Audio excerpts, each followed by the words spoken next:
What's up, everybody? Welcome back to another episode of Christ in Capital, the show that wants to encourage you to love God, love neighbor, and build something. I'm the host, Dustin Johnson. And if you guys don't already know, Christ in Capital is now part of the Manifold Ministries network of content creators. So go over to manifoldministries.com, get plugged in. There's lots of bloggers, podcasters, other content creators, headed up by our friend over at Despite Popular Belief, Stephen Lauterbach. Really great guy.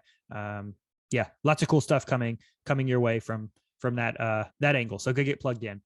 Another announcement I wanted to make before we jump into the show was that we are now starting an online business, a Christian clothing brand called Good Fight Outfitters. And I really want everyone from this podcast to go subscribe to the pages, all the different social media sites, just get plugged in.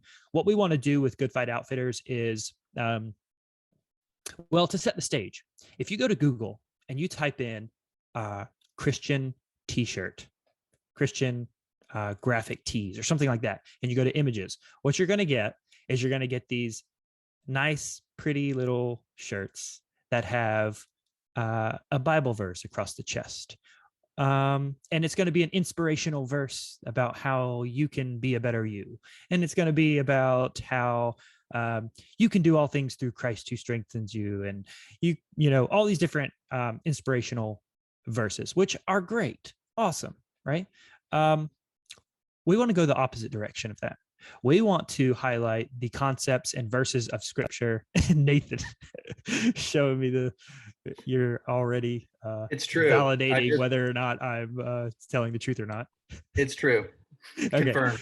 Yes. And so what we want to do is highlight or just bring into the public eye the weightier, grittier, heavier concepts and verses of Scripture that tell us to do things like fight the good fight of faith, right? To fight your sin, to have a backbone, to stand firm, to have courage, right? That are not usually things that are super inspirational. It's not, I know the plans I have for you, right? It's not those type of verses. And we want to do it in a really beautiful way. So we're reaching out to artists, graphic artists, people who are really good at design, and having them kind of give their spin to it. So I've reached out to some graphic designers that have done really awesome jobs. So yeah, go get plugged in. I'm super excited about that.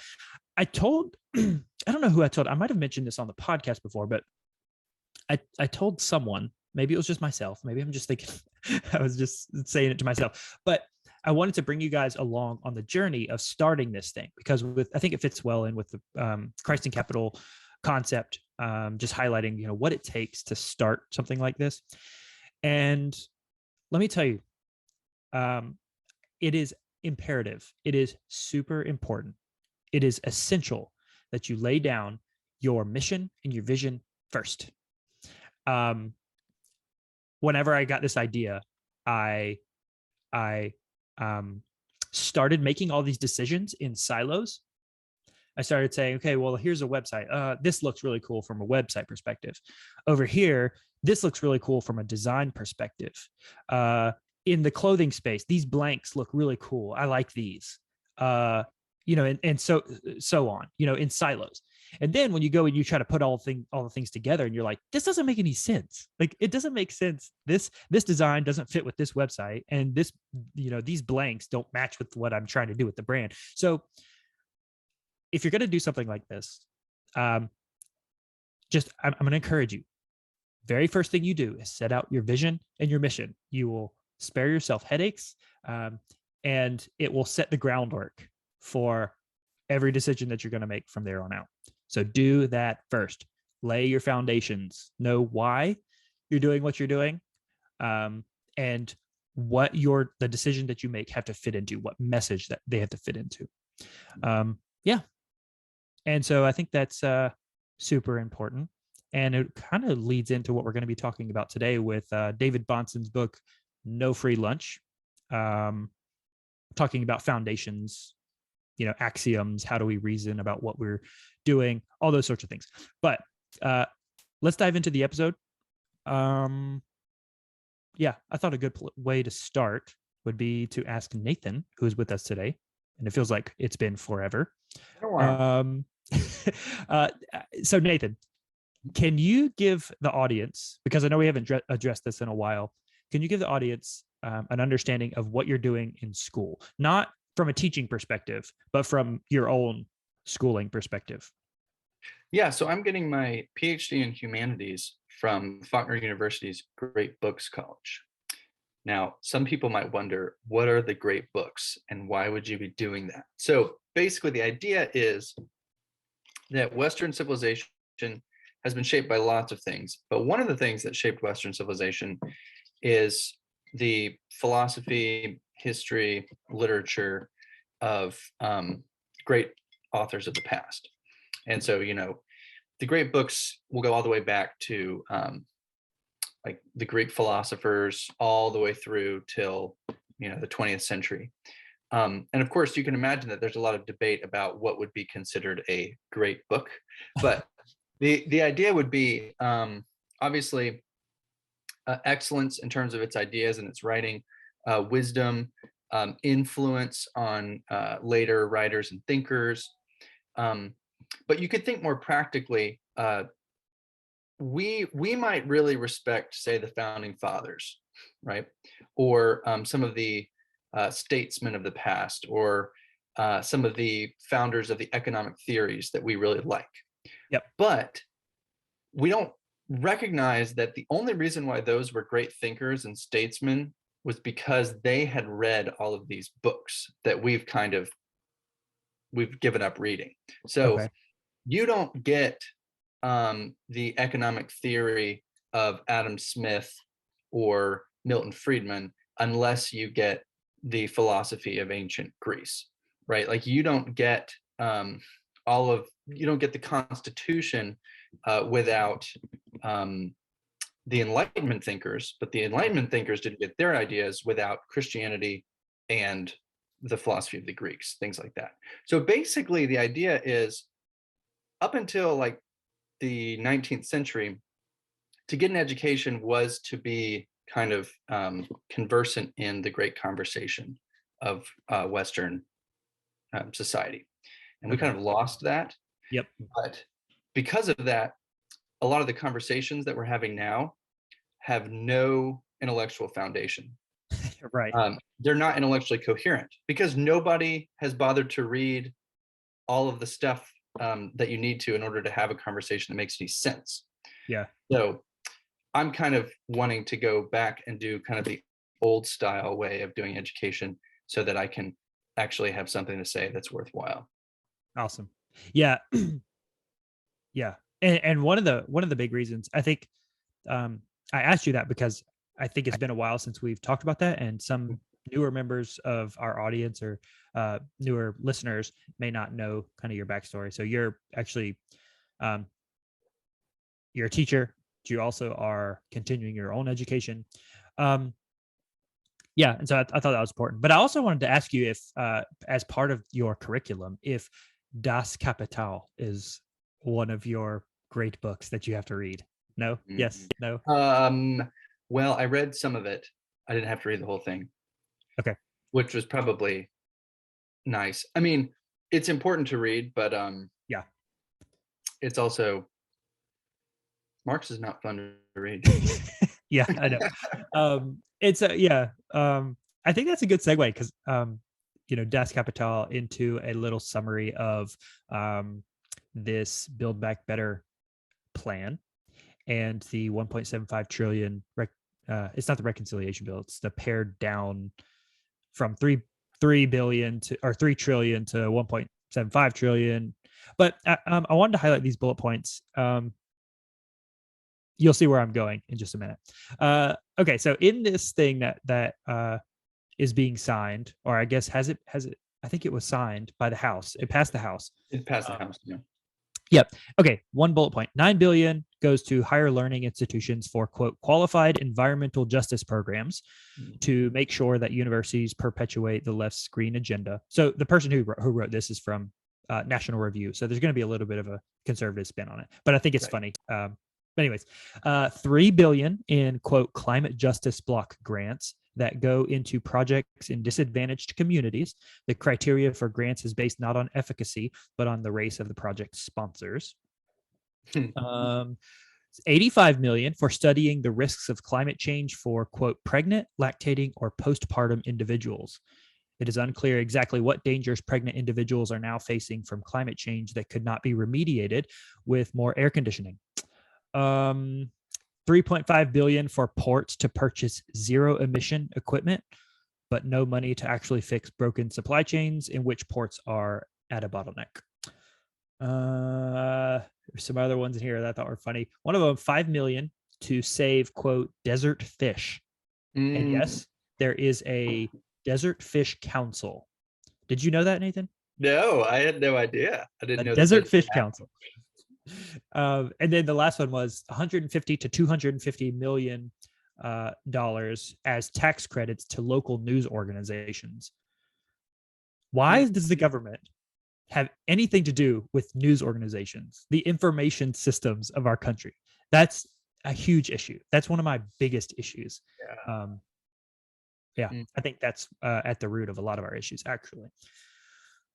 Yeah. So I brought that up. I read that because we're going to be talking about No Free Lunch, and specifically the first couple pages that we read, the book by David Bahnsen. He talks a lot about human flourishing and how human flourishing is founded in economic freedom. Like, it seems like economic freedom has to be a fundamental pillar of human flourishing. And along with that, with that idea, you have to have an understanding of what the government's for. What is the purpose of a government, in a society? And it seems like, as we're reading this, that a lot of people in our nation think that the government is it's a grab bag, just let it, whatever can be done, let's just try to make it happen, right? Through force, through the hand of government. And I think that's wrong. It seems like our default assumption is that government is the necessary and the norm, and the free market and human beings interacting with one another freely is the exception, where we should say that it should be the other way around. It should be that the free market is the rule, is the norm, and government should be the exception. Yeah, what do you think? You think that's accurate? Well, I think so, but we would probably have to define a little bit more what we mean by government, because like my mind initially goes to Book of Judges. There was no king in Israel. Everyone did what was right in their own eyes. Right. Yeah. So clearly, saying government in all senses takes a backseat to human freedom. We wouldn't want to say that. Right. Because, right, a society does not flourish unless there is the strong arm of government to punish evildoers and to create justice. But that's not what you're saying. What you're saying is in the realm of economics, which is human action more broadly, but particularly human action in terms of trade and capital. That's a very, very secondary role of government, to make sure that people are playing fair. And primarily, it's human economic freedom that should take precedent. That drives prosperity and human flourishing. But my whole point was that it seems like we've got it reversed, that government is what kind of upholds human flourishing and what ensures human flourishing, where that's not the case. Like, we've said on the podcast before, the government should not be a proactive actor in the economy, right? It should be, we should have in, like you're saying in the Book of Judges, a king, a strong arm that restricts, that lays down the law, that says, hey, here's what you can't do. Here's what you can do, not saying what you must do, right? In the the grand scheme of things, that should be kind of the overall role of government. Whereas it seems like what we think is the government should be doing everything. And in the cases where, in some special cases, the free market should rule. That seems to be like, and yes, you're right. And here's why it's important to make those distinctions, because it actually clarifies the rhetoric being used to kind of push for a more government interventionist policies. Is, you notice even in the list that you were reading, a lot of things were couched in terms of justice, right? Like Yeah. environmental justice, things like that, Yeah. right? And so, big concept, the government's there for the sake of justice and to like stop oppression. Well, all we need to do then is we need to couch economics in terms of justice and oppression, which is, I mean, that's Marx's whole thing with everything's boiled down to power dynamics Yep. and the oppression, and how does that oppression take place? Well, in a pre-modern society, it might take place in terms of like, this guy's got tons of land and lots of armies, and so everybody has to do what he says. But in the kind of the more market economy, oppression happens through economic policy. So now the government, in order to fulfill its role, needs to get directly involved in economics for the sake of justice. Now, of course, there's always going to be grains of truth in that, and there's very few people with a conservative, market economy sort of view that would say the government has no say at all in kind of economic systems. Yeah. But you have to be really careful when you start to couch everything in terms of justice and power dynamics, because that basically gives the government free rein to just define everything in terms of its role. Yes. Yeah. Yeah, it's because I think what people don't understand, and this is something that I've been stewing on for a while, and I think this is what Christians bring to the economics discussion that I think others can't, is the fact that human beings are not, it's an anthropological discussion. Human beings are not meat bone protoplasm that just you can plug into a system to, essentially, basically in the book, we had the quote from Lenin, or David Bahnsen quoted Lenin. Lenin said, any business can be run by anybody who can read and write and knows the first 4 rules of arithmetic. So it's an anthropological flaw in his thinking. What's a human being? Is it just labor? Are they just labor that you can just plug them into the system somewhere? In which case, someone from on high can do the chessboard moving. They can put this person here. They can set these prices. They can do this, and they can make the machine, whiz along as long as they can, jiggle all the, levers and pulleys and all that stuff. That's not what an economy is. An economy is human beings relating to one another as image bearers of God, right? In their creative capacities as such, ambition, agency, passion, intuition, emotions, artistry, creativity, innovation, all those things that God has given us as human beings that are essential to our nature. That's what has to be tapped into in order for an economy to flourish and thrive. You've got to tap into those things, and not labor, not just simple labor. You're not just a byproduct of an evolutionary process of blind processes that didn't have you in mind. There's a purpose here. And in order for an economy to thrive and for us to flourish as human beings, we've got to recognize that. Otherwise, we're just cogs in a machine, right? And you're going to end up with someone realizing that and thinking that they need to take the reins from on high and start allocating all these different things. And I think that's where we're well on our way, unfortunately. Yeah. Go ahead. That reminded me of another quote in that section about how the flip side, which is just as dangerous, is thinking of people simply as consumers. So, you're outlining the problem with kind of the Marxist idea of people as like laborers with no teleology, like with no end. They're just cogs in the machine of human society. Yeah. But then you look at the kind of consumer mentality that we have in the 21st century, where people think what economics means is like, how do you get consumers to consume more stuff? Right. Yeah. um and the book talks about how um just simply purchasing things and consuming things that might give you like a very temporary sense of happiness, but it doesn't give you rich satisfaction, Yep. because satisfaction comes actually through creation and contribution, not through Yes. consumption. Yeah. And I thought that was great, because what it does is it kind of creates the guardrails so that you don't go off into a hyper consumer economic ideas, or this like hyper labor cognitive machine sort of idea, but kind of the full human person Yeah. sort of idea.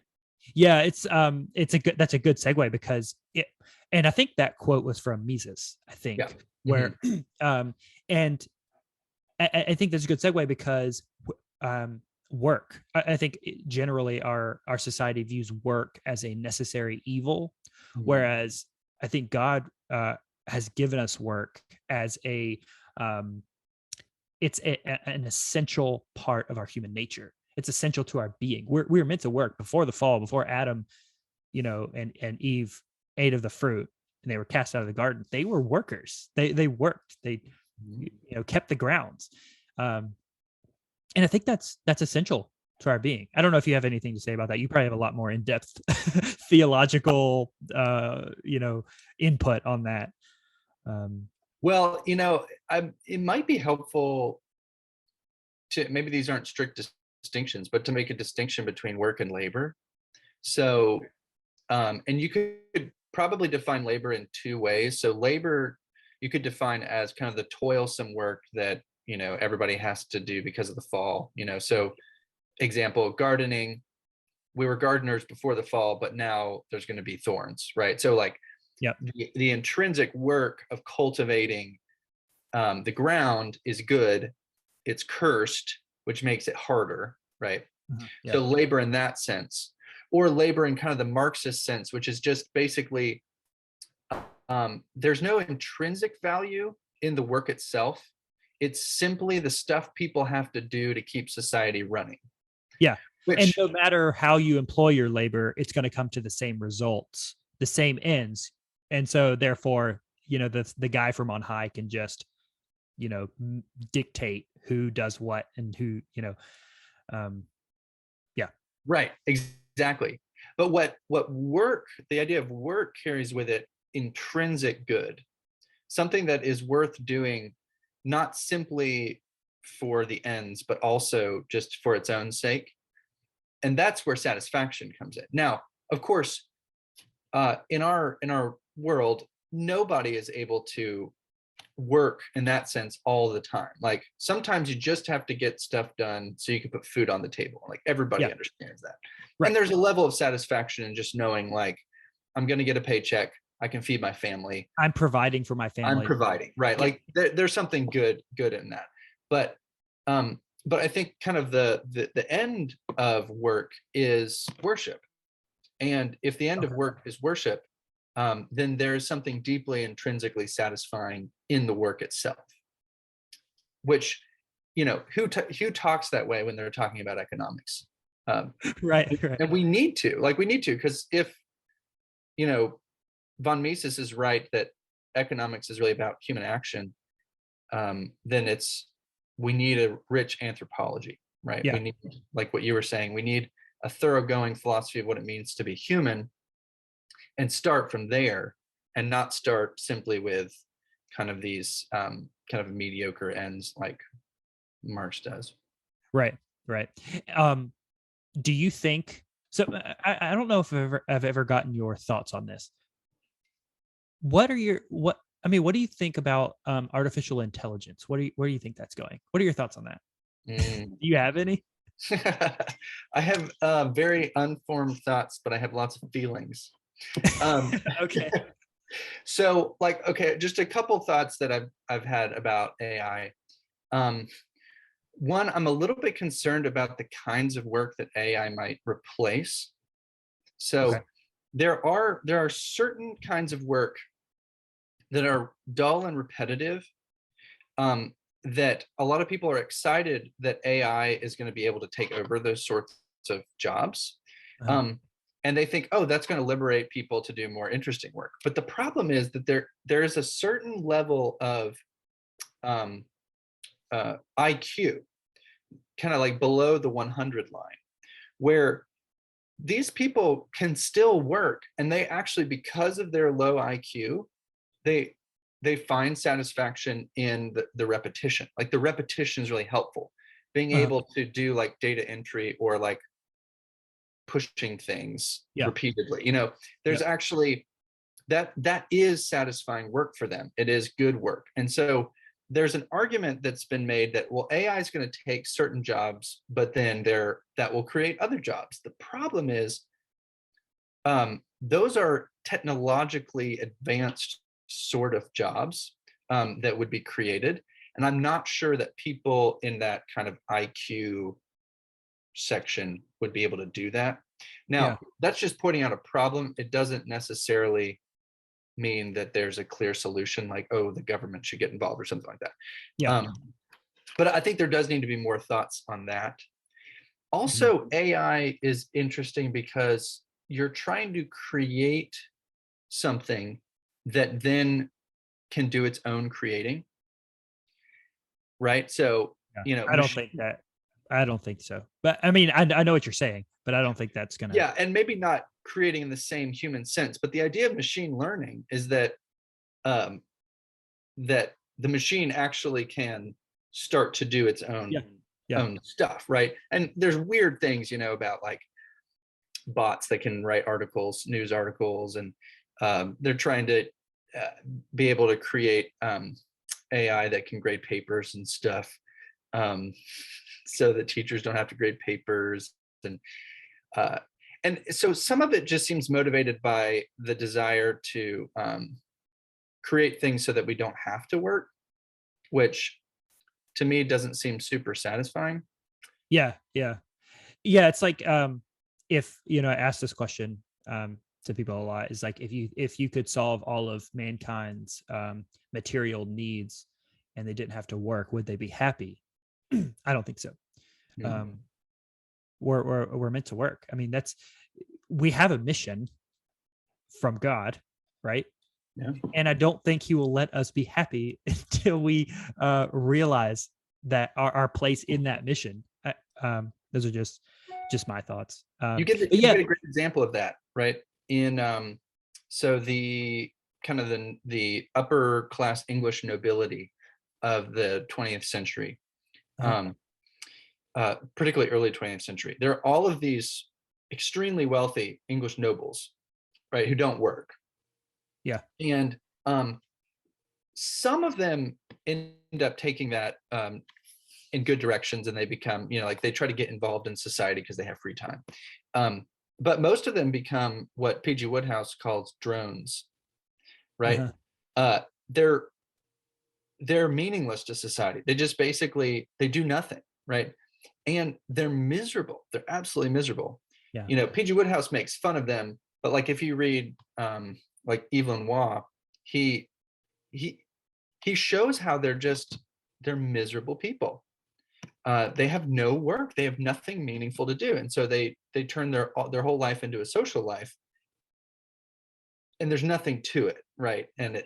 So yeah, you don't want everybody to be like that. right. Yeah, wouldn't want anyone to be like that. Yeah, I think I think just to kind of circle back to the beginning, the paradigm is that um, men are made to work. We're essential. We're relating to one another. We're creating this thing called an economy, which is not really a thing at all. It's just it's just a description for how we relate to one another in kind of a transactional way. And we need to realize our humanity in that, because if you don't start with that as your foundation, it's garbage in, garbage out, right? Mm-hmm. If you don't start with the fundamental underlying assumption that we are human beings made in God's image with volition, with will, with all these different things, ambition, agency, passion, all of these different things. If you don't start with that, you're going to end in garbage, garbage results. And you're going to start thinking that certain, you should create a desert fish council. um, yeah. So I think the best thing to take away from this is just start with your position, your relation to God first needs to be understood, and then your relationship to man needs to stem off of that. What, how do you relate to your fellow human beings, especially in the market setting? Yeah, I think it's super important. Let's do some Bible bits. Want to do it? Yes, let's do it. Let's do it. Okay, so Bible bits. In these sections, we've been talking a lot about the ways that the Bible communicates its ideas, not necessarily on the face. It's not just stated plain. It's more implied and kind of nuanced messaging, and it's brilliant by the writers of the scriptures, how they do these certain things. Like we've talked. Well, you and I have talked about things like chiasms before, which maybe we'll talk about in another episode. Which the book of Acts, we need to talk about that. Anyways, we'll talk about that later. One of the typologies in the Old Testament is this idea of, what'd you say? Types. You could just say types. Yeah, one of the types in the Old Testament is this idea of the head wound. You can kind of trace through the scriptures as a, you're supposed to kind of pick up on it, I think. And I'll just throw out a few of them here, Nathan, and you give us whether these are correct, whether we should be making these connections or not. In Genesis, we're told that there will be enmity between the seed of the woman and the seed of the serpent, right? And the seed of the woman will crush the head of the serpent, the seed of the serpent. There's that idea set up in Genesis. And then as you go through the scriptures, you see these instances where head wounds, head crushing is presented in the story. And one thing you need to know about the scriptures, about the Bible, is that the details matter. These things, when scribes are writing, they're not just throwing in frilly details just for the heck of it, right? They're purposed. I mean, they're writing these things, and they're specifically choosing the details that they put in there. And so you'll see details or stories about things like Sisera and Jael. Jael? Yeah. So Sisera, he was I guess like a commander or a warlord or something under King Jabin, the Canaanites. And she drives a tent spike through his head while he's sleeping. Right? There's this idea of head crushing. Right? You've got Abimelech, son of Gideon, who is a tyrant. He's a tyrannical king. A large rock was dropped on his head. He's killed. He's told as he's dying. What'd you say? By a woman. By a woman, yeah. And he's told it says that as he's dying, he tells someone to thrust him through with the sword because it's dishonorable to be killed by a woman. Right? Head crushing there. You got Goliath. Everyone knows the story. Goliath is killed. His head is hit with a rock. He's toppled. What else? Absalom, which I think is a really fascinating story. Lots of Jesus parallels here. Absalom is David's son. He's fighting against David. He's actually accumulated an army against David. They go to war against one another, and he loses. He flees on a donkey. His head or his hair is caught in a tree as he's fleeing. The donkey runs away, and he's hanging from the tree. He's hung on a tree, and the detail says that he is suspended between heaven and earth. Yeah. Interesting little detail there. Suspended between heaven and earth. But he's caught by his head wound. He's taken out that way. So what do you think, Nathan? Are there any others? Did I miss any? And is it appropriate to read these things as intentional messaging? I think there are a few others that I can't recall at the moment. But yeah, it is a recurring motif throughout the Old Testament. And I think it's totally valid. Yeah, as you said, the Old Testament speaks often through images rather than through concepts. And so, we're used to communicating through concepts. So a concept might be that God will save his people by destroying the work of Satan, right? That's a concept. Yeah. Well, the Old Testament instead gives us an image, head crushing. Yeah.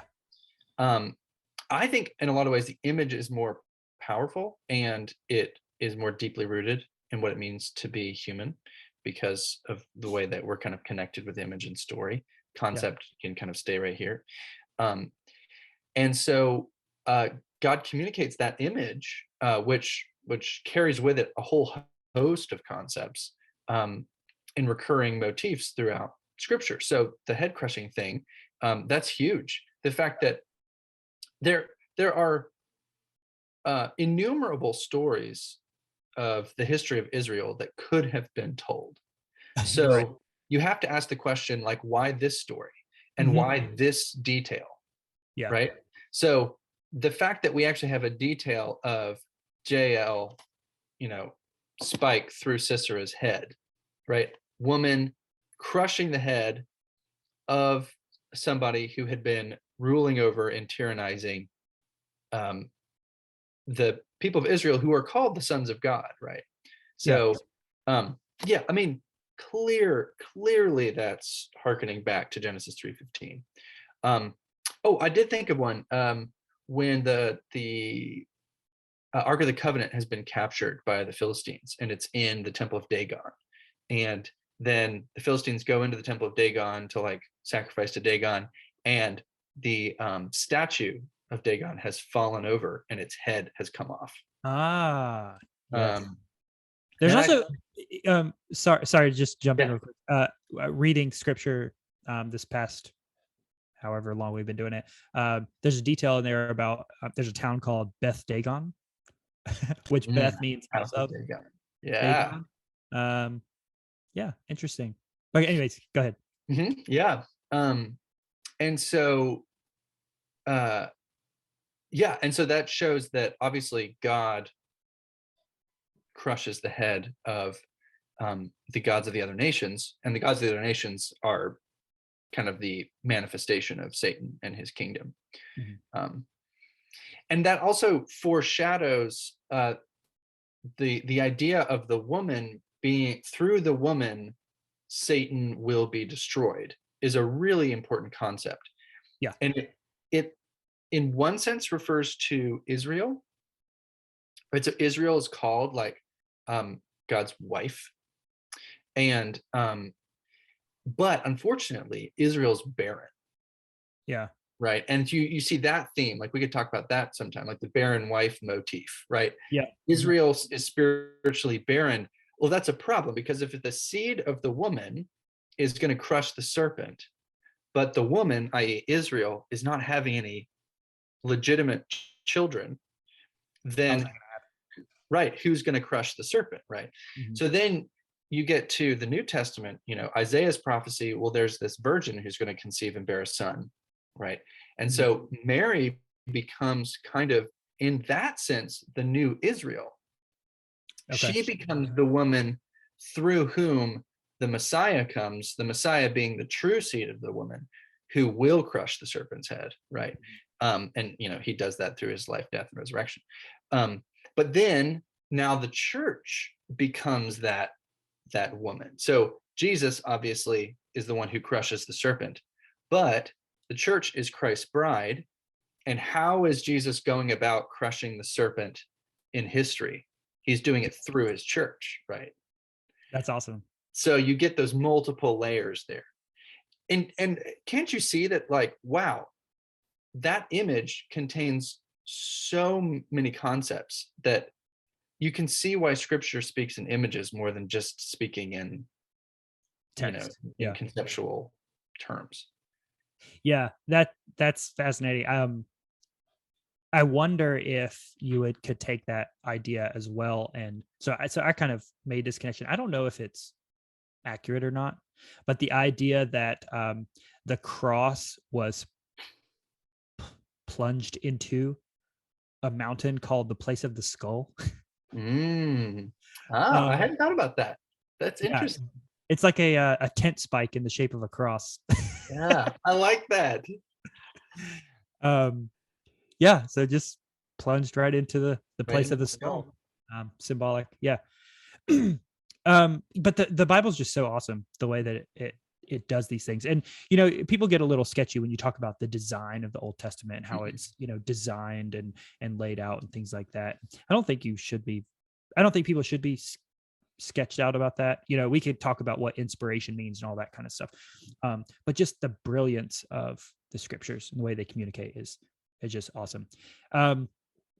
Also, a little nugget, I think in Samuel it says that it gives this little detail about Goliath's armor being scales. Yes. Yeah. So you get that snake, that kind of like snaky imagery, serpentine image. Yes. Yeah, exactly. But it's just the Bible's awesome in that way. And so everyone listening to this, when you're doing your Bible reading, just realize that there's a lot going on. There's a lot packed into these stories, and the details matter. Maybe you don't see it right off the bat, but you should be encouraged that the more you study, the more you're going to get out of it. Yeah, I love it. Anything else? Any other head wounds? I'm sure I'll think of more as we're after we finish up, but yeah, I'm sure there are more. Yeah. All right. Well, I think that's it. Love God, love neighbor, build something. That's right. All right. See you guys later.